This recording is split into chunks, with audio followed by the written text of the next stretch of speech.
Hello बच्चों, good morning. कैसे हैं आप? आई होप आप बढ़िया होंगे।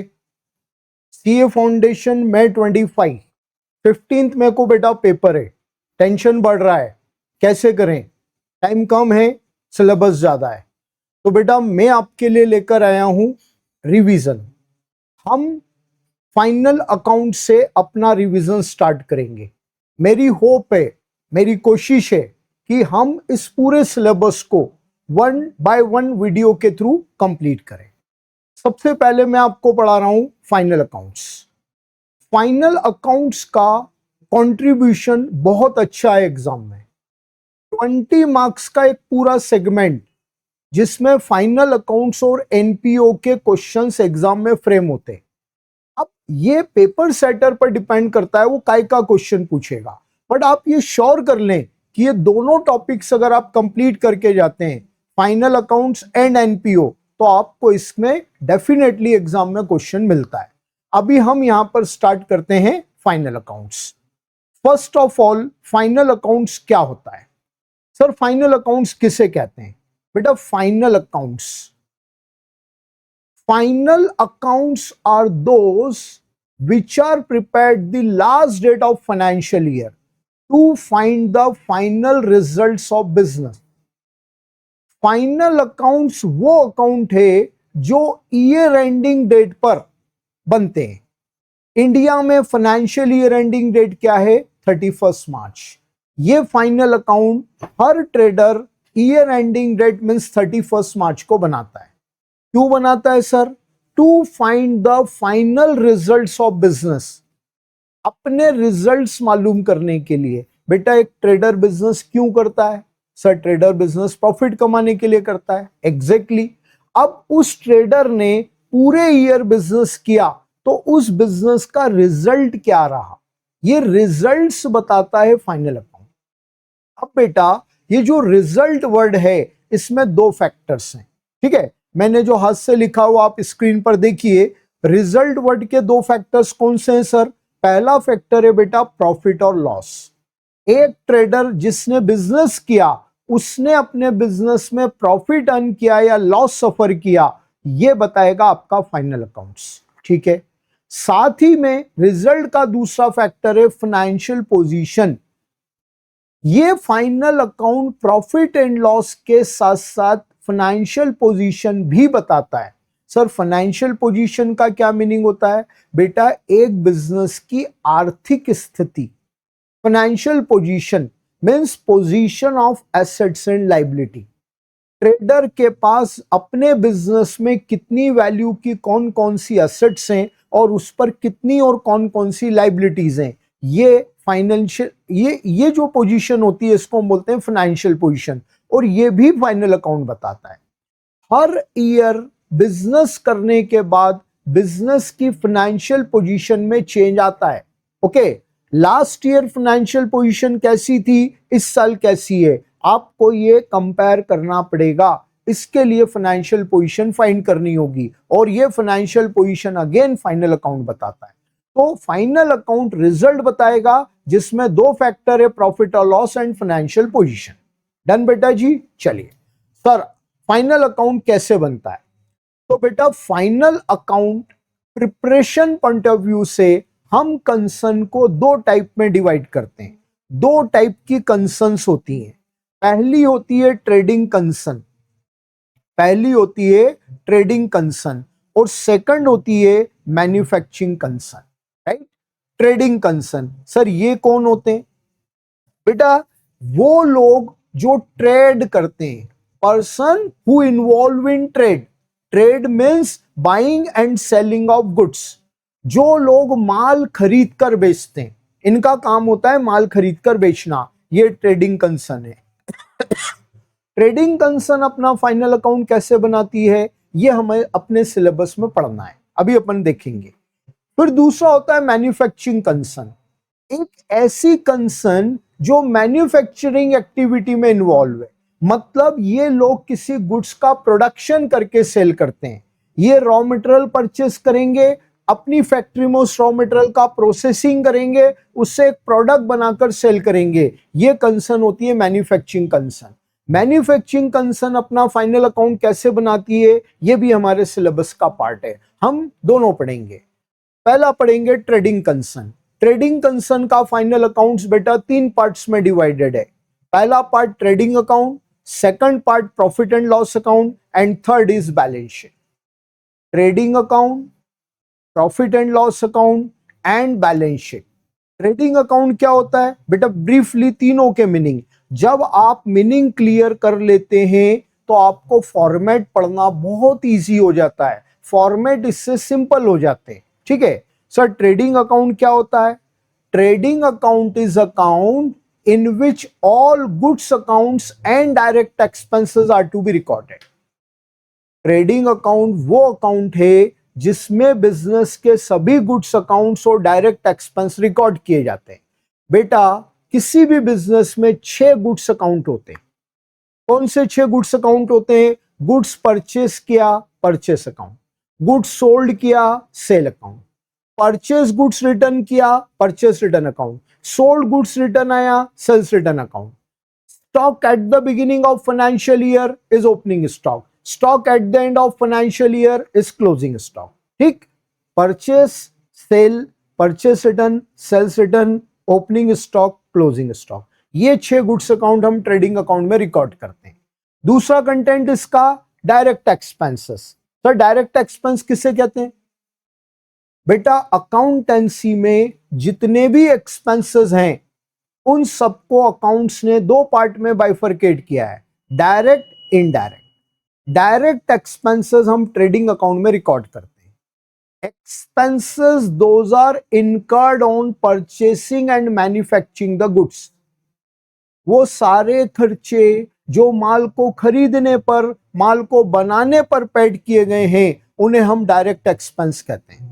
एक ट्रेडर गुड्स परचेस कर रहा है, उस समय कई एक्सपेंस करेगा, अभी अपन लिस्ट नीचे फॉर्मेट में समझेंगे। एक ट्रेडर कोई फैक्ट्री चला रहा है, उसमें प्रोडक्शन करता है, उस प्रोडक्शन पर कई सारे खर्च करता है, वो सब डायरेक्ट एक्सपेंसेस हैं और इन सभी डायरेक्ट एक्सपेंस को ट्रेडिंग अकाउंट में लिखेंगे।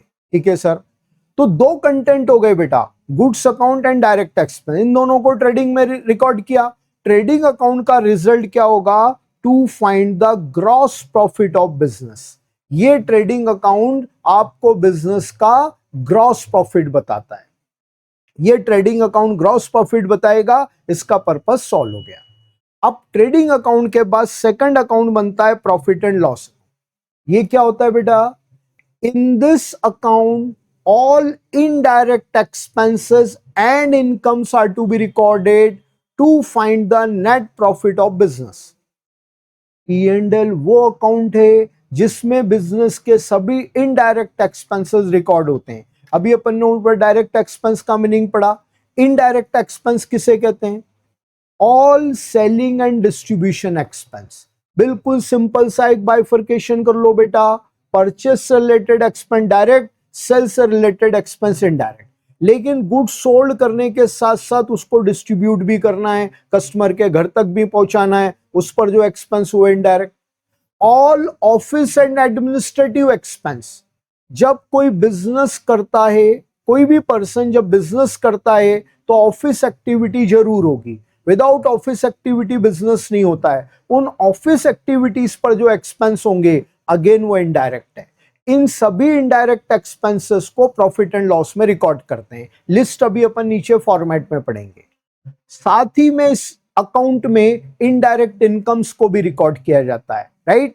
The indirect expense, indirect income दोनों प्रॉफिट एंड लॉस में आ गए और प्रॉफिट एंड लॉस अकाउंट बताता है नेट प्रॉफिट ऑफ बिजनेस।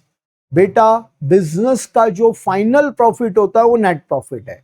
ये वही प्रॉफिट है जिसको बिजनेस अर्न करता है और इमीडिएट प्रोप्राइटर को दे देता है।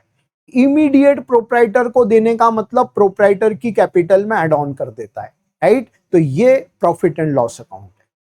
अब हमारा जो मीनिंग था 5 मिनट पहले हमने पढ़ा, final account shows results of business. Result का पहला फैक्टर प्रॉफिट और लॉस, ये हमें ट्रेडिंग P&L ने बता दिया। अब सेकंड फैक्टर है फाइनेंशियल पोजीशन। फाइनेंशियल पोजीशन कौन बताएगा? Balance sheet. Yes, balance sheet is statement which shows the financial position of business. Balance sheet वो स्टेटमेंट है जो बिजनेस की फाइनेंशियल पोजीशन बताती। बिजनेस के पास कितनी वैल्यू की कौन कौन सी एसेट्स हैं, कितनी वैल्यू की कौन कौन सी लाइबिलिटी है। ये position of assets and liabilities is financial position, और फाइनेंशियल पोजीशन शो करती है balance sheet. Eight the and assets और लाइबिलिटी का टोटल इक्वलाइज हो जाता है, हमारा फाइनल अकाउंट कंप्लीट हो जाता है। तो इस तरीके से बेटा फाइनल अकाउंट 3 पार्ट्स में बनेंगे, trading, profit and loss, balance sheet. इन तीनों का मीनिंग मैंने आपको क्लियर किया। अब हम अगले स्टेज पर आते हैं, how to prepare trading P&L and balance sheet, means format of final accounts. बेटा फाइनल अकाउंट्स कैसे बनते हैं, अब हम उसका फॉर्मेट डिस्कस करेंगे, समझेंगे। सबसे पहले एक टाइटल आता है, trading and profit and loss account. Title combine आता है बेटा, ध्यान रखना, ऐसा नहीं है पहले ट्रेडिंग टाइटल आएगा, ट्रेडिंग कंप्लीट होने के बाद P&L टाइटल आएगा, नेवर। टाइटल कंबाइन आता है trading and profit and loss account, ठीक है। For the year ending, question हमेशा ईयर एंडिंग डेट मेंशन करेगा, वो ईयर एंडिंग डेट आप यहां पर लिख दे, फॉर द ईयर एंडिंग। बेटा जी इसका फॉर्मेट क्या है, पर्टिकुलर अमाउंट, पर्टिकुलर अमाउंट। ये वाला जो साइड है ये डेबिट साइड है, ये वाला साइड जो है क्रेडिट साइड। अब बेटा मैं कॉन्सेप्चुअल थॉट आपको दूंगा। बेटा ट्रेडिंग अकाउंट है, प्रॉफिट एंड लॉस अकाउंट है। थोड़ा सा बेसिक अकाउंटिंग रिकॉल करिए, आपको सबको इस चीज का नॉलेज होगा। बेसिक अकाउंटिंग ने अकाउंटिंग को, अकाउंट्स को 3 टाइप में बाइफरकेट किया है। 3 टाइप के अकाउंट्स होते हैं, पर्सनल, रियल, नॉमिनल, राइट? हाँ सर मालूम है ये। तो बेटा उसी लैंग्वेज में बात करते हैं। ये trading and profit and loss account by nature कौन से अकाउंट है, ये पर्सनल है, ये रियल है या नॉमिनल है? तो बेटा जी ये दोनों अकाउंट नॉमिनल अकाउंट है। सर नॉमिनल क्यों है ये, किस लॉजिक या किस रीजन से आप इसे नॉमिनल बोल रहे हैं? तो बेटा बड़ा सिंपल सा लॉजिक है, और ये लॉजिक लॉन्ग टर्म आगे के कई सारे टॉपिक में यूज होगा। क्या है वो लॉजिक? जो अकाउंट प्रॉफिट या लॉस बताए वो अकाउंट बाय नेचर नॉमिनल होता है। ये थॉट अच्छे से दिमाग में फिक्स कर लो। जो भी अकाउंट प्रॉफिट या लॉस दिखाएगा, शो करेगा, उसे हम नॉमिनल नेचर बोलते हैं, राइट? ये ट्रेडिंग आपको ग्रॉस प्रॉफिट बता रहा है, ये प्रॉफिट एंड लॉस आपको नेट प्रॉफिट बता रहा है, ये प्रॉफिट या लॉस बताने वाले अकाउंट है, इसलिए नॉमिनल नेचर है। रीजन ये है बेटा, मुझे कई बच्चे क्लास में क्या आंसर देते हैं, सर इसमें एक्सपेंस डेबिट होते हैं, इनकम क्रेडिट होते हैं, इसलिए ये नॉमिनल है। नहीं बेटा, रीजन ये नहीं है, रीजन है ये प्रॉफिट बताते हैं इसलिए नॉमिनल है। अब चूंकि नॉमिनल है तो इसका रिजल्ट ये है कि debit all expense, credit all incomes, ठीक है ना? जितने भी एक्सपेंस है वो डेबिट होंगे और जितनी भी इनकम्स है वो क्रेडिट होंगी। तो बेटा एक थॉट बना लो, फिक्स कर लो माइंड में, इस ट्रेडिंग प्रॉफिट एंड लॉस में जो जो एक्सपेंस है वो इस डेबिट साइड में आएगा, और जो जो इनकम है वो इस क्रेडिट में आएगी। ओके सर, क्लियर है? अब ट्रेडिंग अकाउंट कैसे बनता है? सबसे पहले 6 गुड्स अकाउंट लिखेंगे। बेटा बाय नेचर 3 डेबिट में आते हैं, 3 क्रेडिट में आते हैं। कैसे? सबसे पहले आएगा टू ओपनिंग स्टॉक। अपन प्रोप्राइटरशिप का फाइनल अकाउंट पढ़ते हैं एज पर सिलेबस, कोई सीक्वेंस नहीं है, लेकिन बेटा फर्स्ट 2 आइटम फिक्स है, हमेशा आपको इसी सीक्वेंस में देना चाहिए। सबसे पहले opening stock, thereafter purchase. Opening stock साल के स्टार्टिंग का जो अनसोल्ड गुड्स है वो ओपनिंग स्टॉक है ना? ओपनिंग स्टॉक डेबिट में आ जाएगा। टू परचेस, पूरे ईयर जितना गुड्स शॉप में परचेस किया वो परचेस यहां आ जाएगा। अब परचेस है तो पॉसिबल है परचेस रिटर्न भी हो, जरूरी नहीं है हर क्वेश्चन में हो, ठीक है ना? लेकिन ऑलमोस्ट में परचेस रिटर्न होता है। तो बेटा परचेस रिटर्न परचेस से ही लेस करिए। एग्जामिनर बड़ा कंफर्टेबल होता है क्योंकि सॉल्यूशन में हमेशा परचेस में से परचेस रिटर्न लेस करके ही आता है। कई बच्चों की आदत होती है परचेस रिटर्न क्रेडिट में लिखने की, नहीं लिखना चाहिए, मेरा एडवाइस है, राइट है? अच्छा, परचेस रिटर्न जो आप वर्ड यूज करते हैं ये बड़ा कॉमन है, सबको मालूम है। इसका एक सिनोनिम है, मे बी पॉसिबल, आपको मालूम होगा।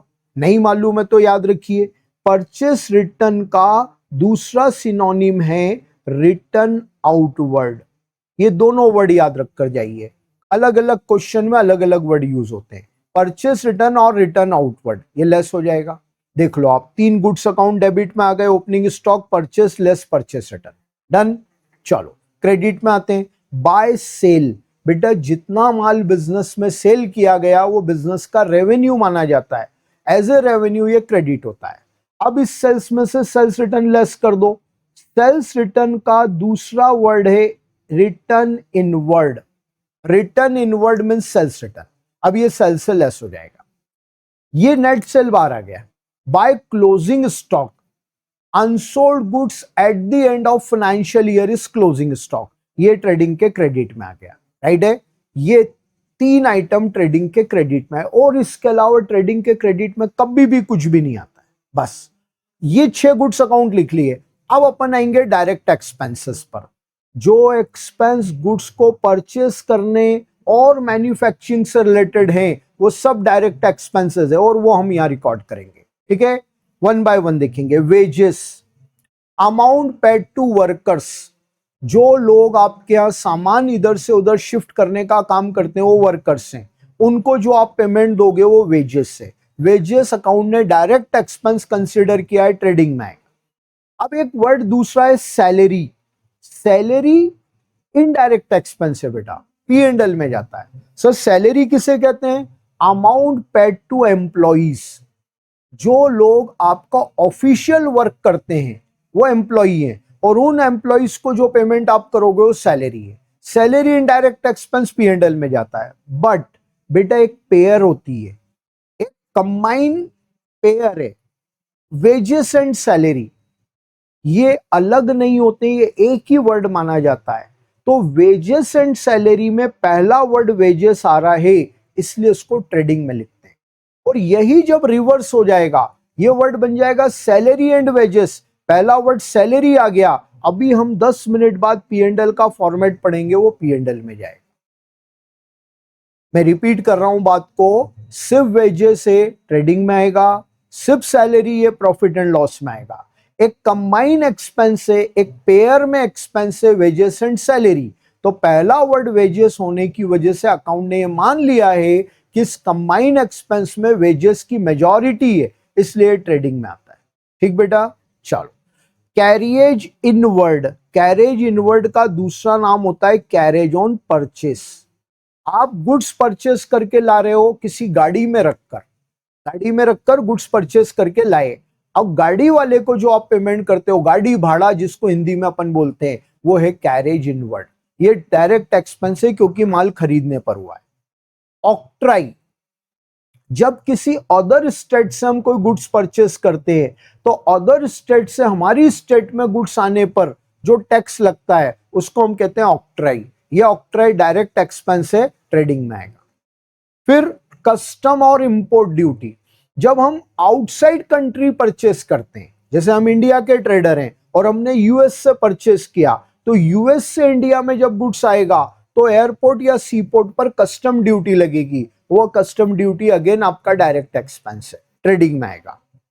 बेटा जी ये कुछ खर्चे जो अब मैं आपको पढ़कर बता रहा हूं, ये मैन्युफैक्चरिंग प्रोसेस से रिलेटेड है। अब आपके माइंड में एक डाउट आता है, सर हम जब आपने बोला ट्रेडिंग कंसर्न का हम फाइनल अकाउंट पढ़ रहे हैं, तो फिर आप ये मैन्युफैक्चरिंग के एक्सपेंस यहां क्यों लिया है? तो बेटा मेरा कंसर्न ये है, इंडिया के किसी भी रेफरेंस को उठाकर देख लो, आप आईसीआई का मॉड्यूल देख लो, आपको 10 में से 1 या 2 क्वेश्चन ऐसे मिलेंगे जहां पर मैन्युफैक्चरिंग प्रोसेस से रिलेटेड एक्सपेंस क्वेश्चन में डाल दिए जाते हैं, राइट। तो वो डायरेक्ट नेचर होने की वजह से ट्रेडिंग में आते हैं। आप ये ऑब्जेक्शन नहीं कर सकते हो कि साहब ये ट्रेडिंग कंसर्न है तो हम ये एक्सपेंस नहीं लिखेंगे, नहीं लिखा तो सॉल्यूशन रॉन्ग हो जाएगा, इसलिए हमें ये एक्सपेंस दिए जा सकते हैं। मैं नहीं कह रहा हूं कि ये सारे आएंगे, मैं तो आपको मैक्सिमम पॉसिबिलिटी पर पढ़ा रहा हूं, इनमें से कोई एक आध एक्सपेंस आ जाता है। क्या है एक्सपेंस? मैन्युफैक्चरिंग एक्सपेंस, माल को बनाने का एक्सपेंस। वाटर, गैस, इलेक्ट्रिसिटी, जब कोई व्यक्ति गुड्स की प्रोसेसिंग करता है उसको माल बनाने के लिए पानी लगता है, एलपीजी गैस लगती है, इलेक्ट्रिसिटी लगती है, तो वो खरीदता है। घर में पानी शायद फ्री में आ रहा है, बट फैक्ट्री में पानी बल्क में लगता है, टैंकर से लगता है, उसको खरीदा, उस पर खर्च किया। एलपीजी गैस के बड़े बड़े सिलेंडर खरीदे, उस पर खर्च किया। इलेक्ट्रिसिटी का बिल आ रहा है, पावर के बिल आते हैं, वो एक्सपेंस है। ये water gas electricity manufacturing expense है। अब बेटा फिर से एक चीज अच्छे से ध्यान रखना, वाटर गैस के साथ इलेक्ट्रिसिटी है तो वो डायरेक्ट एक्सपेंस है ट्रेडिंग में। आया ओनली इलेक्ट्रिसिटी चार्जेस लिखा है तो बेटा वो ऑफिस का एक्सपेंस बन जाता है और वो P&L में जाता है। डन। चलो बेटा, वाटर गैस इलेक्ट्रिसिटी का सिनोनिम है फ्यूल एंड लाइट। ये दोनों सेम मीनिंग के दो अलग अलग वर्ड है। वाटर गैस इलेक्ट्रिसिटी भी बोलते हैं, इसको फ्यूल एंड लाइट भी बोलते हैं। तो ये आपका कौन सा एक्सपेंस हो गया? डायरेक्ट एक्सपेंस, राइट है। फिर उसके बाद फैक्ट्री रेंट, जिस फैक्ट्री में प्रोडक्शन हो रहा है उसका रेंट पे किया है, ठीक है। बाकी सारे रेंट इनडायरेक्ट है, लेकिन अगर फैक्ट्री का रेंट है तो वो डायरेक्ट होगा। Factory manager salary and commission, एक फैक्ट्री जो आप रन कर रहे हो उसमें एक मैनेजर है जो प्रोडक्शन कंट्रोलिंग करता है, उसको सैलरी कमीशन दिया। बाकी सारी सैलरी कमीशन आपके इनडायरेक्ट एक्सपेंस है, बट फैक्ट्री मैनेजर की सैलरी कमीशन डायरेक्ट है और ये भी ट्रेडिंग में आएगा। अब आप क्या करेंगे? सब एक्सपेंस हो गए, मैक्सिमम पॉसिबिलिटी। अब आप ट्रेडिंग के क्रेडिट साइड की टोटल लगा लीजिए, ये टोटल आ गया, ठीक है ना, ये टोटल आ गया। अब इसमें से डेबिट की 1 बाय 1 अमाउंट लेस कर दीजिए, डिफरेंस डेबिट में आ गया, इसको बोलेंगे ग्रॉस प्रॉफिट। बस बेटा, ये ग्रॉस प्रॉफिट ऐसे आता है। 100 में से 2 क्वेश्चन 4 क्वेश्चन में minimum to minimum possibility, debit total excess है, क्रेडिट टोटल शॉर्ट है, डिफरेंस क्रेडिट में आ गया, तो बेटा जी ये ग्रॉस लॉस बन जाता है। बहुत रेयरेस्ट ऐसा मिलता है, इसलिए मैंने ये चीज रेगुलर पॉइंट में नहीं ली है। ये ट्रेडिंग अकाउंट का फॉर्मेट होता है, ठीक है बेटा जी। आई होप सबको समझ में आया होगा। ओके बेटा, ट्रेडिंग अकाउंट ने जीपी बता दिया। अब इसके बाद यहां से स्टार्ट होता है profit and loss account. Profit and loss का मीनिंग अभी हमने क्या पढ़ा था? In this account all indirect expenses and incomes are to be recorded to find the net profit. Indirect expense में क्या आता है बेटा जी? All selling and distribution, office and management expenses. तो ये अब जो हम लिस्ट पढ़ रहे हैं, ये प्रॉफिट एंड लॉस अकाउंट में डायरेक्ट एक्सपेंसेस की लिस्ट है, समझे आप। सबसे पहले ट्रेडिंग अकाउंट ने जो 2 ग्रॉस प्रॉफिट बताया था वो P&L में ब्रॉट डाउन हो जाता है, 2 gross profit by gross profit हो जाएगा। यहां से profit and loss account start होता है। सबसे पहले आ जाएगा salary, amount paid to employees, staff को जो पेमेंट किया है। जो लोग ऑफिशियल एक्टिविटी करते हैं उनको एम्प्लॉई कहते हैं, और उनको जो पेमेंट करोगे वो सैलरी है। सैलरी एंड वेजेस, देखिए कंबाइन एक्सपेंस आ गया। अब पहला वर्ड सैलरी है, इसलिए प्रॉफिट एंड लॉस में आएगा। ये माना जाता है सैलरी मेजॉरिटी में होगा, वेजेस का अमाउंट माइनर होगा, इसलिए सैलरी वर्ड पहले आया और ये प्रॉफिट एंड लॉस में आता है। रेंट एंड टैक्स, ट्रेडर जिस शॉप में बिजनेस चला रहा है वो किराए पर ली हुई है तो रेंट पे करेंगे। कई सारे टैक्सेस लगते हैं बिजनेस पर तो टैक्स पे हुए। अब बहुत ध्यान से एक बात को समझिएगा, हमारे सिलेबस में फाइनल अकाउंट्स ऑफ प्रोप्राइटरशिप है, और बेटा प्रोप्राइटरशिप में इनकम टैक्स अगर बिजनेस से पे हुआ है तो बेटा वो बिजनेस एक्सपेंस नहीं होता है। इनकम टैक्स हमेशा प्रोप्राइटर का पर्सनल एक्सपेंस माना गया है प्रोप्राइटरशिप में, राइट। तो अगर आपके क्वेश्चन ने इनकम टैक्स दे दिया है तो कभी भी वो प्रॉफिट एंड लॉस में नहीं लिखेंगे, वो अभी हम 10 मिनट बाद बैलेंस शीट का फॉर्मेट पढ़ेंगे, वहां देखेंगे। तो ये आप ध्यान रखिएगा, rent and tax except then income tax, सारे टैक्सेस आ जाएंगे इनकम टैक्स को छोड़कर, ये ध्यान रखना, राइट है। चलो, इंश्योरेंस, अपनी कई सारी प्रॉपर्टी का इंश्योरेंस करवाया जाता है बिजनेस में, गुड्स का इंश्योरेंस करवाते हैं, तो इंश्योरेंस करवाने पर प्रीमियम देना होता है, ये प्रीमियम बिजनेस का एक्सपेंस है।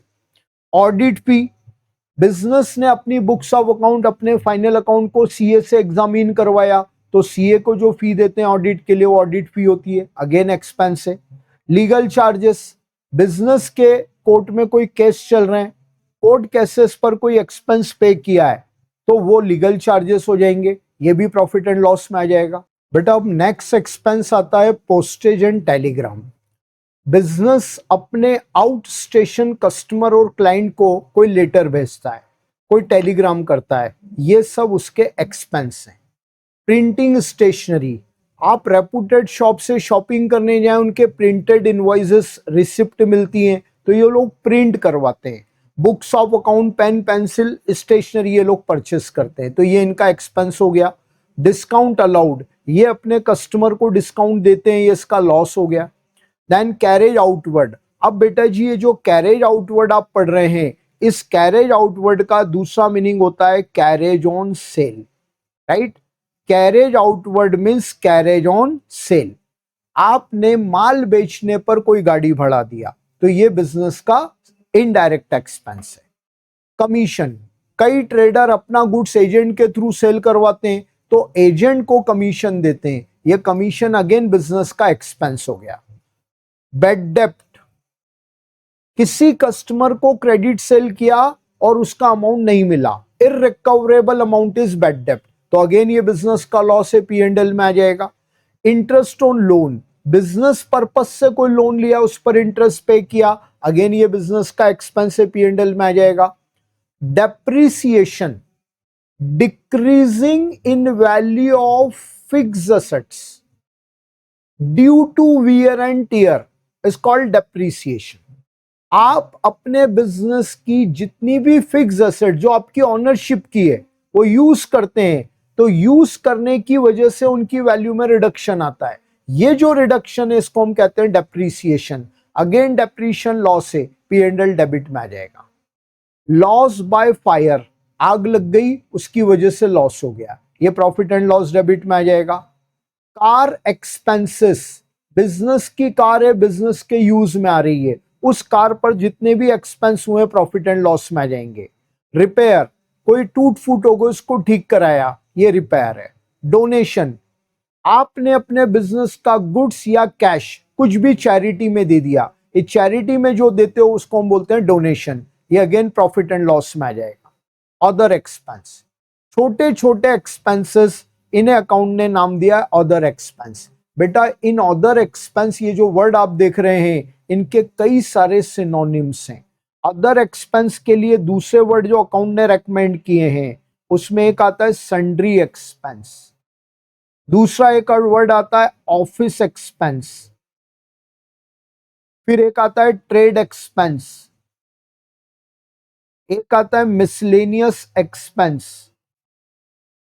छोटे छोटे एक्सपेंसेस जिनको कोई नाम नहीं दिया वो अदर एक्सपेंस में आ जाते हैं, ये सब प्रॉफिट एंड लॉस में आ जाएंगे। तो बेटा ये मैक्सिमम एक्सपेंस है, जनरली ये क्वेश्चन में यूज होते हैं या मैंने आपको बताया, ये P&L का डेबिट साइड है। अब बेटा जी P&L क्रेडिट में इनकम भी आती है। इनकम कौन कौन सी होती है? रेंट रिसीव्ड, बिजनेस की अपनी ऑनरशिप की एक बिल्डिंग है, उस बिल्डिंग के एक पार्ट में अपना बिजनेस चला रहे हैं, एक दूसरा वाला पार्ट किसी को किराए पर दे दिया, उससे रेंट रिसीव हुआ, ये बिजनेस की इनकम हो जाती है। डिस्काउंट रिसीव्ड, जितना गुड्स हमने सप्लायर से खरीदा था तो सप्लायर को पेमेंट करते समय जो डिस्काउंट हमें मिला, अगेन वो हमारी इनकम P&L क्रेडिट में आ जाएगी। कमीशन रिसीव्ड, ट्रेडर अपनी गुडविल, अपनी रेपो को एनकैश करते हुए अपना गुड्स बेच देने के बाद किसी अदर ट्रेडर का गुड्स बिकवा देता है। मार्केट में कुछ रेपुटेड बिजनेस कंसर्न होती है, उनकी इतनी हाई रेपुटेशन है कि उनका माल तुरंत बिक जाता है। अब पूरा माल दुकान का बिक गया, उसी बिजनेस उसी फील्ड से रिलेटेड दूसरे छोटे ट्रेडर इनके पास आते हैं, यार भाई मेरा भी माल बेच दे यार, तो ये ट्रेडर बोलता है ठीक है बेच दूंगा, कमीशन लगेगा। सामने वाले ने बोला ओके, अब इसने गुड सोल्ड किया और उसके अगेंस्ट कमीशन ले लिया, तो अगेन ये बिजनेस की इनकम है, प्रॉफिट एंड लॉस क्रेडिट में आ जाएगा। इंटरेस्ट रिसीव्ड, इन्होंने अपने बिजनेस की सरप्लस मनी को बोरो कर दिया, उधार दे दिया, उधार देने पर इनको इंटरेस्ट मिला, राइट, तो ये इंटरेस्ट इनकी इनकम होगी। दूसरा ऑप्शन, अपने बिजनेस की सरप्लस मनी को कहीं इन्वेस्ट कर दिया, किसी कंपनी के शेयर डिबेंचर खरीद लिए, तो ये इंटरेस्ट ऑन इन्वेस्टमेंट अगेन इनकी इनकम हो गई, ये P&L क्रेडिट में आ गया। बेटा जी इतनी इनकम जनरली बिजनेस में होती है, अब आप क्या करते हैं, प्रॉफिट एंड लॉस क्रेडिट का टोटल लगाते हैं। जनरली क्रेडिट टोटल एक्सेस होता है, डेबिट की one by one item less कर देते हैं, डिफरेंस डेबिट में आ जाएगा, उसको बोलेंगे net profit. May be possible 10 में से 2-3 क्वेश्चन ऐसे मिले कि डेबिट टोटल एक्सेस है, क्रेडिट साइड शॉर्ट है, तो बेटा डिफरेंस क्रेडिट में आ जाएगा, और अगर क्रेडिट में डिफरेंस आ जाता है तो उसको बोलते हैं नेट लॉस। इफ एनी लिखा है मतलब यदि हो तो, राइट, दोनों में से कोई एक चीज आएगी और ये पी एंड एल कंप्लीट हो जाएगा। तो बेटा ये हमारा पी एंड एल अकाउंट का फॉर्मेट था। अब प्रॉफिट एंड लॉस अकाउंट के बाद जो थर्ड फॉर्मेट आता है वो काय का होता है, balance sheet. Balance sheet is statement which shows the financial position, ये मीनिंग हमने पढ़ा था। और फाइनेंशियल पोजीशन के दो एलिमेंट्स है, assets and liability. Sir liability क्या होता है, बेटा लायबिलिटी हिंदी में बोलते हैं दायित्व, amount which has to be repayable by business, जो पैसा बिजनेस के द्वारा कहीं लौटाया जाना है वो बिजनेस की लायबिलिटी, ठीक है। Assets, property own by business are assets, जो जो प्रॉपर्टी बिजनेस के ऑनरशिप में वो बिजनेस की असेट्स है, तो ये लायबिलिटी असेट्स है, ठीक है। अब इसका फॉर्मेट क्या है, balance sheet as on liability amount assets amount. Okay बेटा, अब वन बाय वन लायबिलिटी पढ़ेंगे। सबसे पहली लायबिलिटी कैपिटल, यहां कोई सीक्वेंस नहीं है, आप पहले लिखो, बीच में लिखो, बाद में लिखो, कोई फर्क नहीं पड़ेगा, ठीक। बट पहले हमने पढ़ा कैपिटल, प्रोपराइटर ने जो पैसा बिजनेस में लगाया वो बिजनेस की कैपिटल है, बिजनेस की लायबिलिटी है, ये कैपिटल इनर कॉलम में आ गया। इस कैपिटल में नेट प्रॉफिट ऐड कर देंगे, profit and loss net profit बताता है, वो कैपिटल में ऐड हो जाएगा, और इन केस नेट लॉस है तो लेस हो जाएगा, ठीक है। फिर अगला पॉइंट आता है इंटरेस्ट ऑन कैपिटल। यदि प्रोपराइटर की इन्वेस्टेड कैपिटल पर बिजनेस ने प्रोपराइटर को कोई इंटरेस्ट दिया तो ये इंटरेस्ट ऑन कैपिटल है, बिजनेस ने प्रोपराइटर को दिया, राइट, ये बिजनेस का एक्सपेंस हो गया, ठीक। और दूसरी चीज, इंटरेस्ट ऑन कैपिटल कभी भी बिजनेस प्रोपराइटर को कैश में नहीं देता है, वो उसकी कैपिटल में ऐड ऑन कर देता है, तो ये कैपिटल में ऐड हो गया। बहुत कम क्वेश्चन में मिलेगा, रेगुलर नहीं मिलता है, राइट है। तो ये तीनों को हमने ऐड करके अमाउंट अंदर लिख दिया।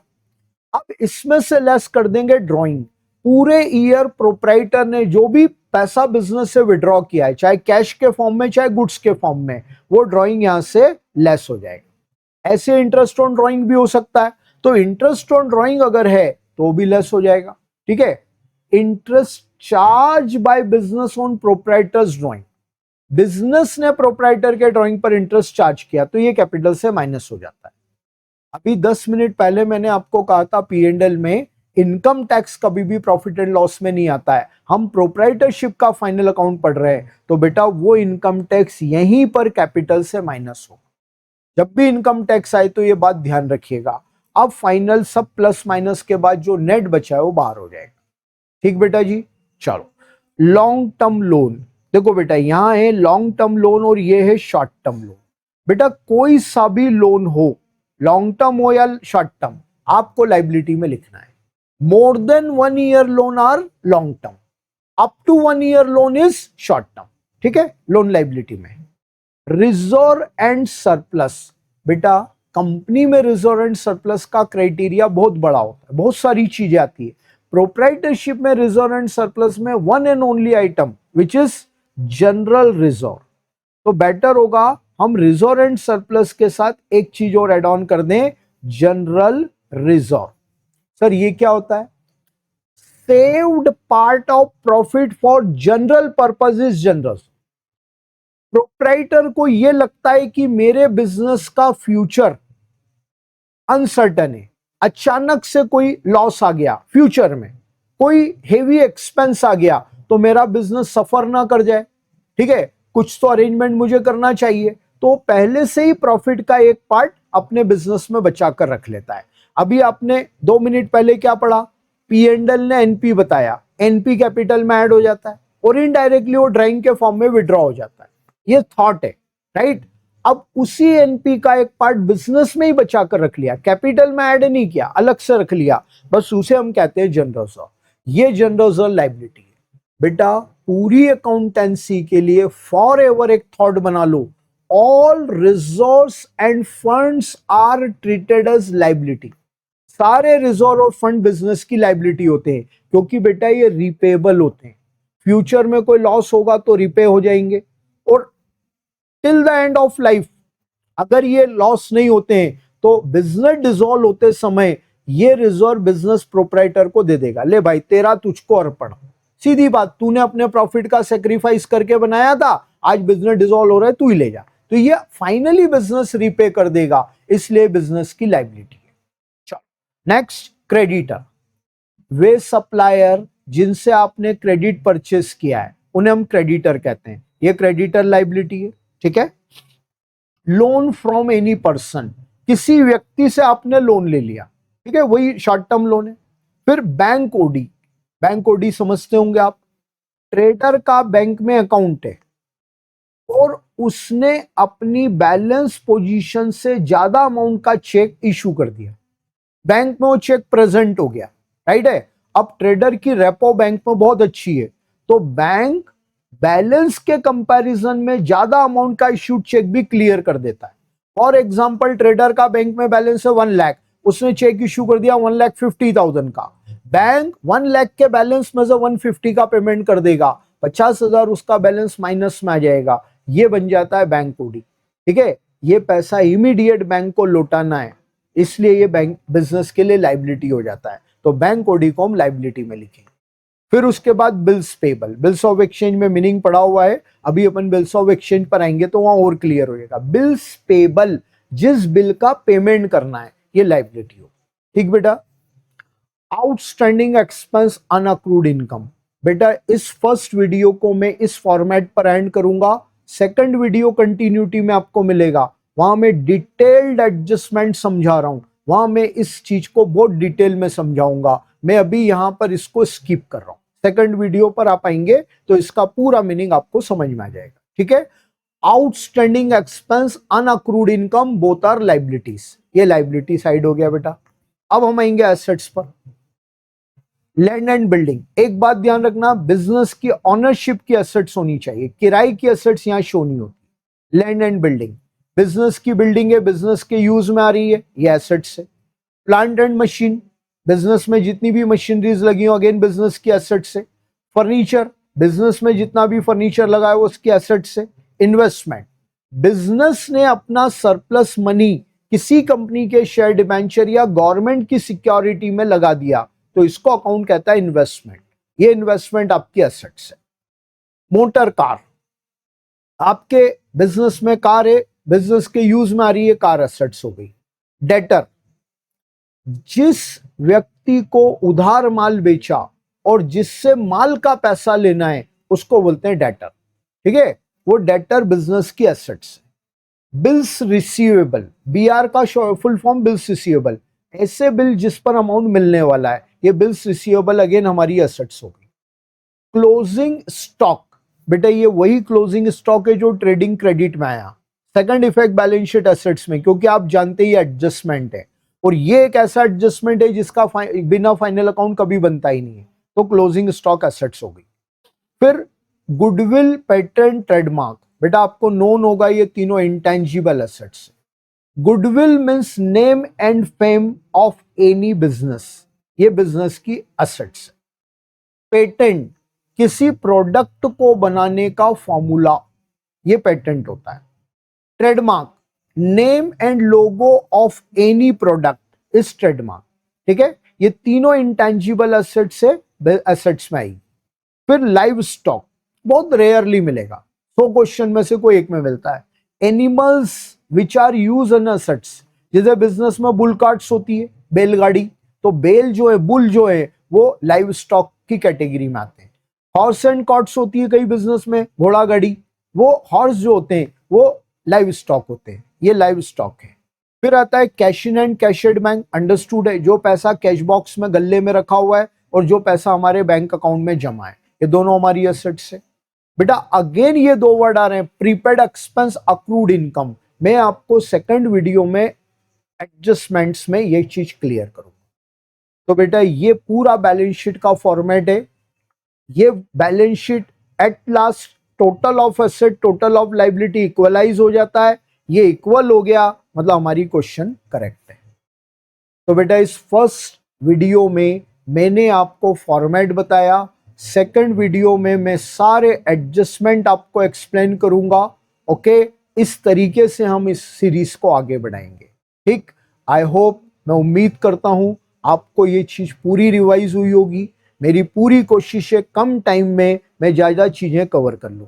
कई पॉइंट पर मैं और डीप में जा सकता था बट मैं नहीं जा पाया, क्योंकि मेरे पास और आपके पास टाइम की लिमिटेशन है। तो जितनी जल्दी हम इन चीजों को कवर करेंगे, लेकिन छोड़ेंगे नहीं कुछ भी। ठीक है, बहुत डेप्थ में जाकर बात नहीं की हमने, बाकी हमने ऊपर से बात पूरी की है। तो ये हमारा फॉर्मेट। बेटा ये वीडियो आपको अच्छा लगा हो कमेंट्स में लिखिए, ठीक है, और इस सीरीज में आप कंटिन्यू रहिए, मेरे ही नाम से आपको ये वीडियोस कंटिन्यू मिलते जाएंगे। ठीक, तो आई होप मजा आया होगा आपको। अगले वीडियो में बहुत जल्दी मिलते हैं। गुड डे, टेक केयर, ध्यान रखिए अपना।